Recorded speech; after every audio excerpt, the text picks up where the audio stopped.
केन्दुझर जिला जोड़ा पौरपालिका अंतर्गत कमारजोड़ा गोष्ठी स्वास्थ्य केन्द्र में सोमवार पूर्वाह्न एक अत्याधुनिक ऑपरेशन थिएटर उद्घाटित हो जाइछि।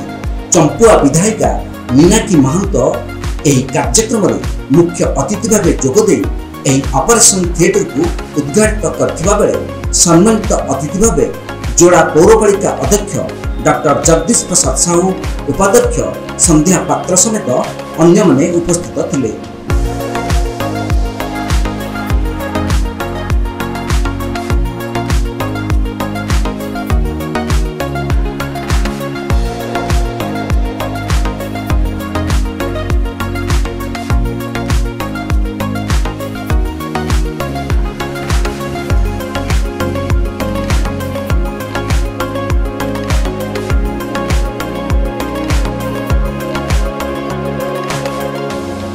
दीर्घदिन धरी यह स्वास्थ्य केन्द्र में स्वास्थ्य सेवा जोगाई दि जाउथबा बेले अस्त्रोपचार निमंते कौन सुविधा उपलब्ध नथिला।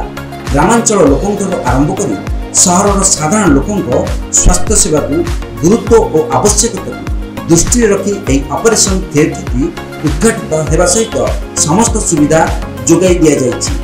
यह ऑपरेशन थिएटर में अत्याधुनिक ऑपरेटिंग टेबल सहित एलईडी सर्जिकल सीलिंग लाइट सह विभिन्न चिकित्सा उपकरण, प्रसूति महिला सहज और सरल पद्धति प्रसव पर अत्याधुनिक व्यवस्था करा जाइछि।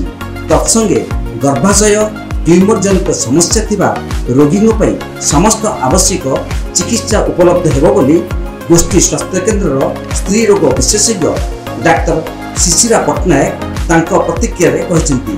एही उद्घाटन कार्यक्रम में कमारजोड़ा डाक्तरखाना डाक्तर और कर्मचारी माने उपस्थित थिले। आज आमर कमारजोड़ा ठारे थिबा आमर सरकारी हॉस्पिटल रे आमर गोटे ओटी उद्घाटन हो जाइछि ऑपरेशन थिएटर, जो थरे कि आमर ऑपरेशन हो पारिबो, माने सी सेक्शन डिलीवरी हो पारिबो एवं अन्य बहुत किछि हो पारिबो।